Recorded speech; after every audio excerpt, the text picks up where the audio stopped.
আসসালামু আলাইকুম রহমতুল্লাহ। একদিন মেয়ে ঝকঝকে নতুন একটি আইফোন কিনলো। শুধু তাই নয়, সাথে একটি স্ক্রিন প্রোটেক্টর এবং সুন্দর একটি কাভারও কিনলো। সে তার বাবাকে ফোনটি দেখালো। বাবা বললেন, খুব সুন্দর ফোন, এটা তুমি নিজের খরচে কিনলে? মেয়ে: হ্যাঁ বাবা, ফোনটা 50,000 টাকায় কিনেছি, কাভার 1200 টাকা এবং স্ক্রিন প্রোটেক্টর 200 টাকা। বাবা: আচ্ছা, তুমি কেন কাভার আর স্ক্রিন প্রোটেক্টর কিনলে? চাইলে আরও 1400 টাকা সেভ করা যেত।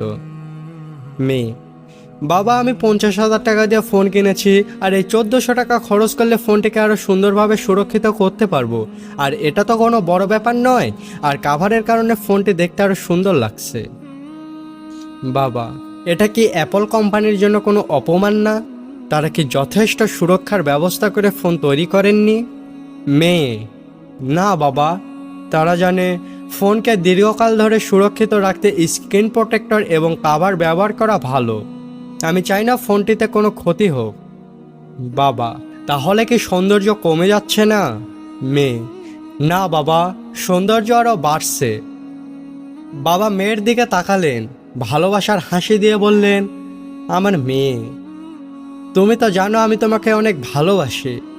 তুমি ফোনটি কিনতে 50,000 টাকা খরচ করলে এবং আর 1400 টাকা সুরক্ষার জন্য খরচ করলে। সেটা খুবই ভালো, কিন্তু মনে রেখো, যিনি তোমাকে সুন্দরভাবে সৃষ্টি করেছেন তিনি তোমার সুরক্ষার জন্য নির্দেশ দিয়েছেন যেন তুমি হিজাব পরো। ফোনের সুরক্ষার জন্য তুমি প্রশ্নের সম্মুখীন হবে না, কিন্তু হিজাবের জন্য আমরা সবাই আখিরাতে প্রশ্নের সম্মুখীন হব। সুতরাং ফোনের মতো নিজের সুরক্ষার জন্য সতর্ক হও, আর আল্লাহর নির্দেশও মেনে চলো।